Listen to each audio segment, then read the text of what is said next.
Imposter syndrome, also known as imposter phenomenon or imposterism, is a psychological experience in which a person suffers from feelings of intellectual and/or professional fraudulence. In other words, it's when you feel like a fraud, whether it's true or not. Yeah, it's super common among us content creators, and with that comes a kind of loneliness, especially when you're a solo creator like I am. You're filming, you're in front of the camera, you edit the video, you do everything alone.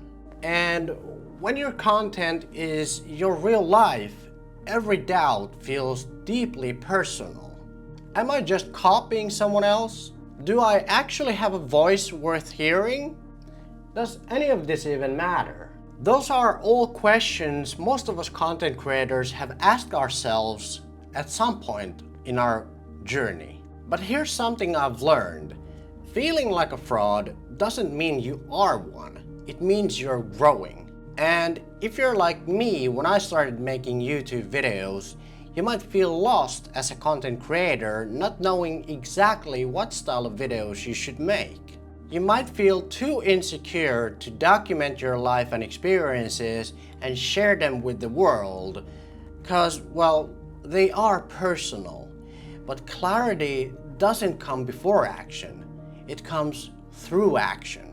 You won't find your voice in theory or just endlessly watching other people's videos on YouTube or doom scrolling on TikTok. You find it by actually creating more than you consume. You don't need a crazy life to tell a beautiful story. Your daily routines, your struggles, your moments of doubt, and your achievements, even the smaller ones, that's the story. That's the art. Most of us, we don't follow content creators because their lives are so perfect. We follow them because they're brave enough to be real, and that's something that's so relatable. If you're a beginner and feel lost and don't know what kind of content you actually should be creating, don't worry, just take one step. Just one step every single day. And to be honest, I'm still finding my voice. I'm still trying to find my own style, even after 7 years of making YouTube videos. I believe every one of us has a certain minimum amount of miles required to be walked to reach the top of the mountain, our goals.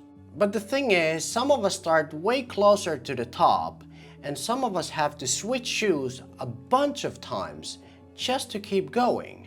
But what if you never start walking? How will you ever know if you could have made it? And what if you give up just a few steps before reaching the top? When I started my first YouTube channel 7 years ago, I didn't even know what I didn't know, and I barely could even use a camera.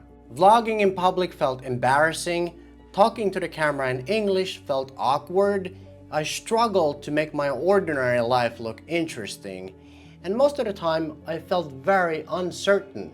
But my desire to succeed was way bigger than my fear of failure, so I did it anyway. This is also a reminder to myself. You're not too late, you're not too small, you're not behind. You're walking your path, and it's worth showing.